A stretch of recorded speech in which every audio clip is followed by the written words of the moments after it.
Hello everyone, आज हम सीखेंगे अल्ट्रासोनिक टेस्टिंग में प्रिंसिपल के बारे में कि अल्ट्रासोनिक टेस्टिंग का जो प्रिंसिपल होता है वो क्या होता है। जो अल्ट्रासोनिक टेस्टिंग है वो किस सिद्धांत पे काम करती है। तो अल्ट्रासोनिक टेस्टिंग का जो प्रिंसिपल होता है वो होता है हमारा acoustic impedance mismatch. Acoustic impedance mismatch क्या होता है उसको हम समझ लेते हैं। पहले हम समझेंगे एकॉस्टिक इम्पीडेंस क्या होता है। एकॉस्टिक इम्पीडेंस की बात करें तो एकॉस्टिक इम्पीडेंस को हम डिनोट करते हैं स्मॉल z से। स्मॉल z बराबर होता है rho into v. Rho means density, v means velocity. यानी कि अगर हम बात करें एकॉस्टिक इम्पीडेंस की तो एकॉस्टिक इम्पीडेंस हमारा प्रोडक्ट होता है किसका, डेंसिटी और वेलोसिटी का। अब इसका क्या मतलब है, हम आते हैं इधर कि ये जो हमारा मटेरियल है, तो फॉर एग्जांपल हम मान लेते हैं ये हमारा मटेरियल स्टील है, ठीक है।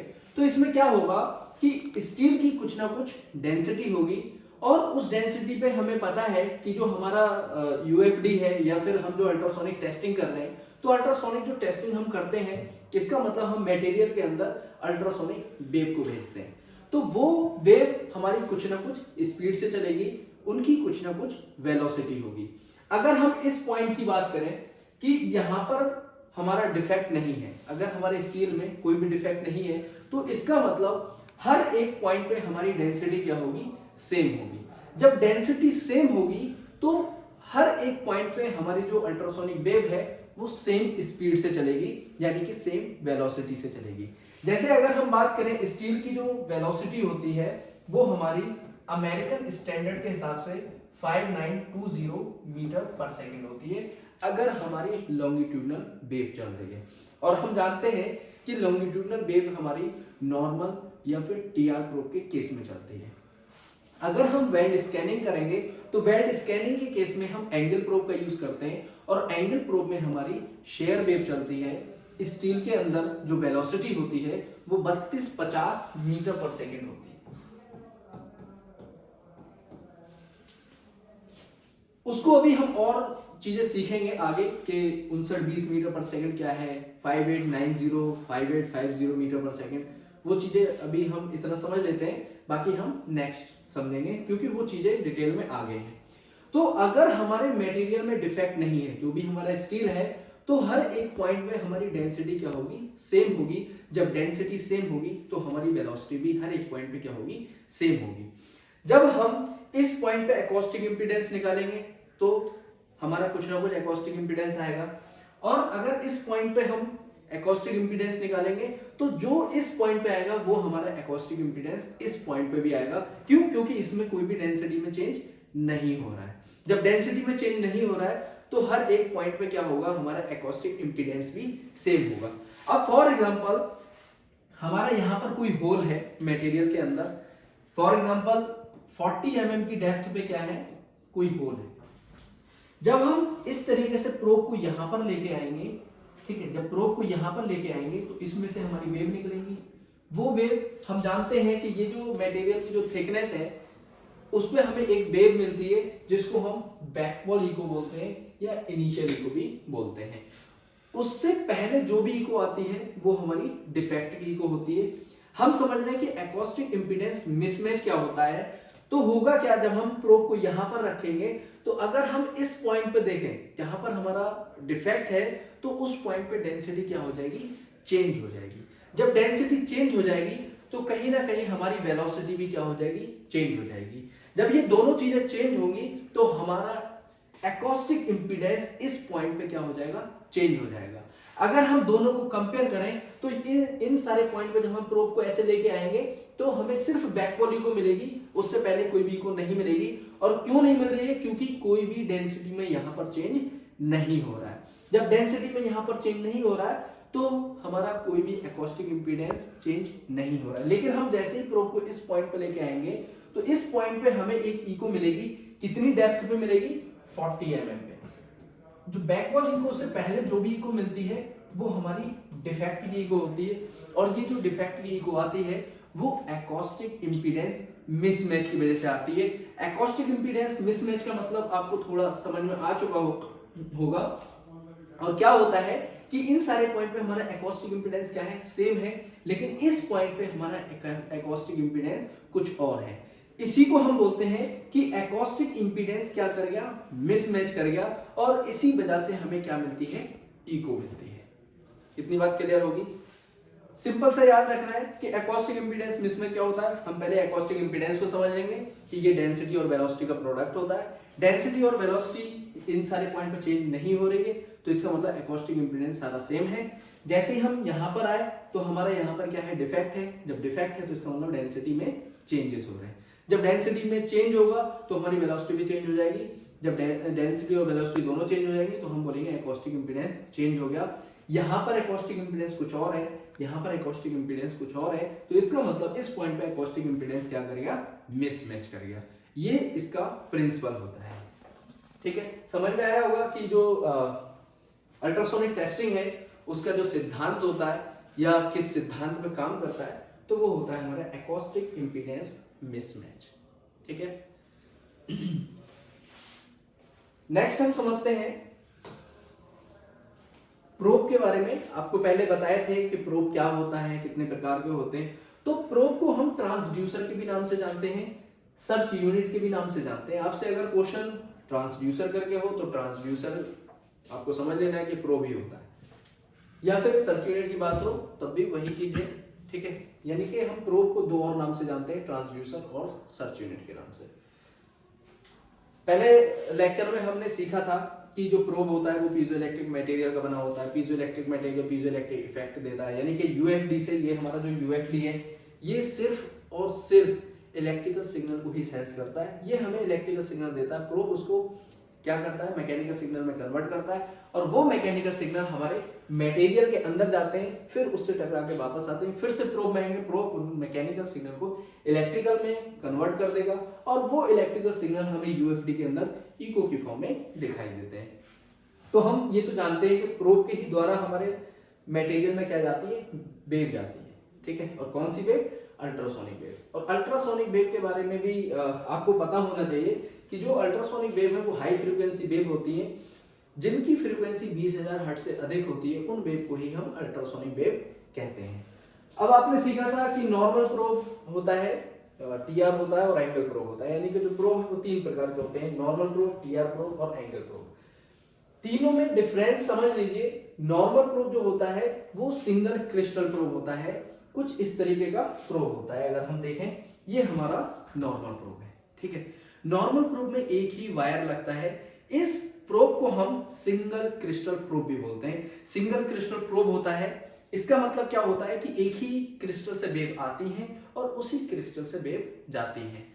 तो होता क्या है कि यहाँ पर थोड़ा सा ट्रैफिक इशू हो जाता है। ट्रैफिक इशू की वजह से यहाँ पर हमारा डेड जोन बनता है, जो कि हमारा होता है 10 mm। तो नॉर्मल प्रोब का जो डेड जोन होता है वो 10 mm होता है।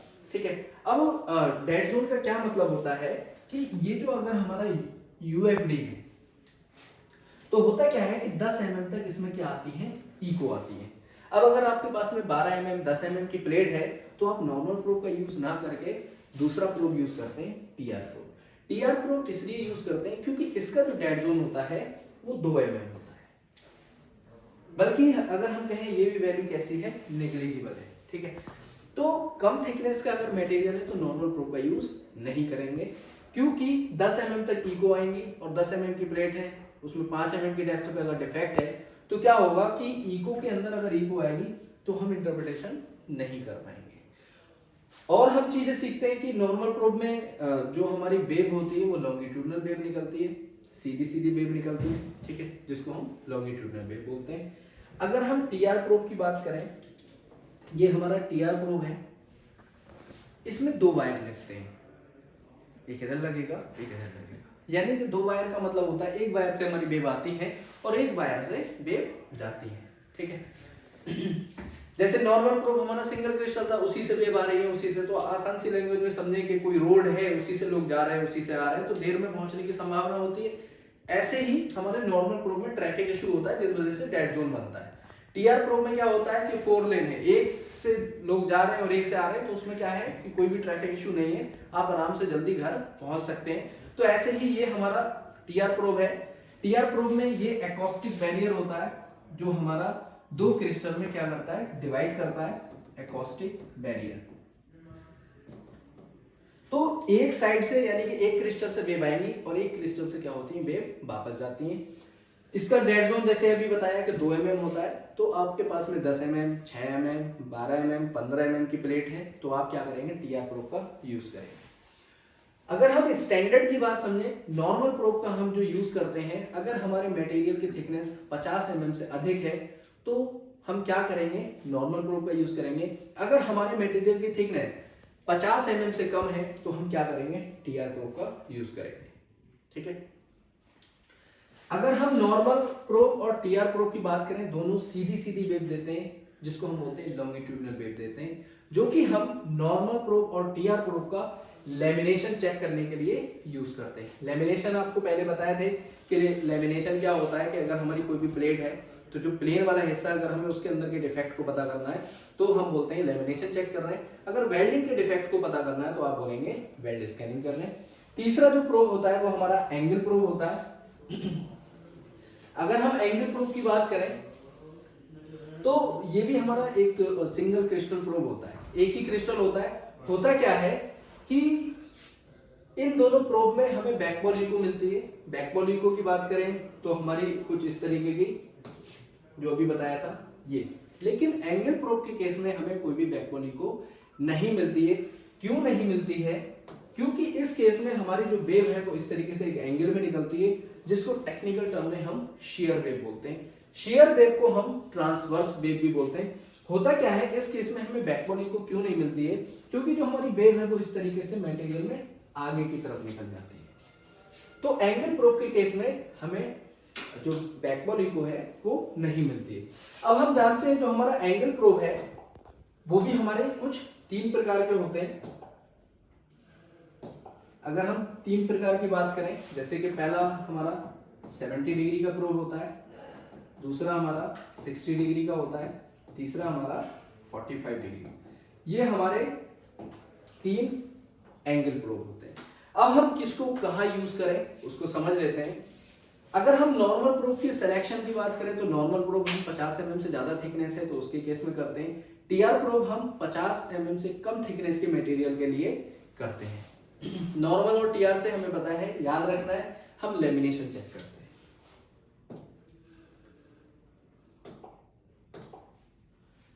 Selection of angle probe. अब हम एंगल प्रोब का किस तरह से क्या करते हैं, सिलेक्शन करते हैं। जो हमारे नॉर्मल और टीआर हैं ये राउंड शेप में होते हैं। जो हमारा एंगल प्रोब होता है वो रेक्टेंगुलर शेप में होता है। इसकी अगर सिलेक्शन की तो पहला हमारा क्राइटेरिया होता है ग्रूव एंगल। ग्रूव एंगल के थ्रू भी हम क्या कर सकते हैं, प्रोब का सिलेक्शन कर सकते हैं। और कौन सा probe, angle probe. Angle probe का अगर हमें सिलेक्शन करना है तो पहला क्राइटेरिया है हम ग्रूव एंगल के थ्रू भी प्रोब का सिलेक्शन करते हैं। ग्रूव एंगल क्या होता है, अगर हमारी एक प्लेट ये है, एक प्लेट ये है, तो यहाँ पर हम बेवल बना के क्या करते हैं, वेल्ड करते हैं। तो यहाँ पर जो बी शेप बनता है वो ग्रूव होता है, जो ये एंगल बनता है उसको हम ग्रूव एंगल बोलते हैं। तो होता क्या है, हमारे पास में जो भी डॉक्यूमेंट होते हैं उसमें लिखा होता है कि कितने ग्रूव बना के वेल्डिंग की गई है, हम वहां से देख लेंगे। उसके आधार पे हम क्या कर सकते हैं, सेलेक्ट कर लेंगे। फॉर एग्जाम्पल हमारा जो ग्रूव एंगल था वो 60 डिग्री था, कितना, 60 डिग्री। तो हमारे पास में प्रोब एंगल बराबर क्या होता है, 90 माइनस अल्फा बाई 2। अल्फा जो है वो हमारा ग्रूव एंगल होता है। इस फॉर्मूले से हम प्रोब का एंगल सेलेक्ट कर लेंगे। 90 minus alpha by 2, 90 minus alpha यानी कि 60 डिग्री। ग्रूव एंगल हमने एज्यूम किया कि 60 डिग्री, तो 60 बाई 2। यहां से हम क्या करेंगे, ये 31, 90 माइनस 30, 60, यानी कि अब हम 60 डिग्री का प्रोब क्या कर लेंगे, यूज कर लेंगे। अगर हमारा ग्रूव एंगल कितना है, 60 डिग्री है। अब जैसे फॉर एग्जांपल एक और एग्जांपल ले लेते हैं कि हमारा जो ग्रूव एंगल है वो 70 डिग्री है, तब हम कौन सा प्रोब लें, तो हम क्या करेंगे, 90 minus alpha by 2, 90 minus 70 by 2, यहां से निकलेगा 35 और ये हो जाएगा हमारा 55। अब 55 डिग्री का तो कोई प्रोब ही नहीं होता, तो क्या करेंगे, इसके नियर बाई जो भी प्रोब होता है उसको हम क्या कर लेंगे, सेलेक्ट कर लेंगे। हमारे पास में जो एंगल प्रोब होते हैं 45, 60, 70, अगर हम देखें 55 के पास में कौन सा प्रोब है तो 60 डिग्री का प्रोब हम यूज कर सकते हैं। ठीक है, तो ये हमारा पहला क्राइटेरिया होता है कि ग्रूव एंगल के थ्रू हम क्या कर सकते हैं, प्रोब का सिलेक्शन कर सकते हैं, यानी कि एंगल प्रोब को सेलेक्ट कर सकते हैं। दूसरा हमारा क्राइटेरिया होता है AWS, यानी कि American welding society. American welding society कहता है कि अगर आपके मटेरियल की थिकनेस 0 से लेकर 30 mm तक है तो आप 70 डिग्री का प्रोब यूज कर सकते हैं। अगर आपके मटेरियल की थिकनेस 30 mm टू 40 mm है तो आप 60 डिग्री का प्रोब यूज कर सकते हैं। अगर आपके मटेरियल की थिकनेस 40 mm से एबव है तो आप 45 डिग्री का प्रोब यूज कर सकते हैं। सॉरी, कितने डिग्री का करेंगे, 45। यहां पर आप 45 डिग्री का प्रोब यूज करेंगे। तो AWS ये कहता है, जो अभी हमने डिस्कस किया, 0 से 30 mm 70 डिग्री, 30 से 40 60 डिग्री, और 40 से अगर ज्यादा होगी मटेरियल की थिकनेस तो आप 45 डिग्री का प्रोब यूज करेंगे। तीसरा क्राइटेरिया होता है एज पर अप्रूवल। जो हमें अप्रूवल मिला है उसके आधार पे भी हम क्या करते हैं, टेस्टिंग करते हैं। कभी कभी क्या होता है कि हमें 60 और 70 डिग्री का दोनों प्रोब दे देते हैं, उनको भी हम यूज कर सकते हैं। पहले 60 डिग्री से टेस्टिंग करेंगे, उसकी रिपोर्ट बनाएंगे, 70 डिग्री से करेंगे, उसकी रिपोर्ट बनाएंगे, दोनों सबमिट कर देते हैं। तो जो हमें अप्रूवल मिला होता है उसके आधार पे भी हम प्रोब को लेते हैं और हम टेस्टिंग करते हैं। एक और हमारा जनरल फॉर्मूला है 90 माइनस थिकनेस। 90 माइनस थिकनेस ये भी हमारा बहुत ज्यादा इंडस्ट्री में यूज होता है। क्या करेंगे, अगर आपके मटेरियल, फॉर एग्जांपल आपके मटेरियल की थिकनेस 20 mm है तो 90 में से 20 को माइनस करेंगे, हो गया 70, तो आप 70 डिग्री का क्या कर लेंगे, प्रोब यूज कर लेंगे। ठीक है, अगर आपके मटेरियल की थिकनेस 30 mm है तो 90 माइनस 30 करेंगे, यानी कि हो गया 60, तो आप 60 डिग्री का प्रोब यूज कर सकते हैं। तो जनरल फॉर्मूले का भी आप यूज करते हैं इंडस्ट्री के अंदर, 90 माइनस थिकनेस। तो समझ में आया होगा कि एकॉस्टिक इंपीडेंस क्या होता है, यानी कि अल्ट्रासोनिक टेस्टिंग का जो प्रिंसिपल होता है, वो भी आपको क्लियर हुआ होगा कि एकॉस्टिक इंपीडेंस मिसमैच क्या होता है। प्रोब के बारे में हम थोड़ा सा पहले भी डिस्कस किए थे, जो हमारा प्रीवियस लेक्चर था, लेक्चर 1, उसमें भी देखे थे। तो आपको लेक्चर 1 भी देखना है, तभी आपको लेक्चर 2 अच्छे से समझ में आएगा। तो प्रोब हमारा क्या होता है, किस किस नाम से जानते हैं, कितने प्रकार के होते हैं, कौन सा प्रोब कहाँ यूज करेंगे, ये आपको क्लियर हुआ होगा। ठीक है, बाकी नेक्स्ट वीडियो में मिलते हैं। अब तक के लिए इतना ही। Thank you so much.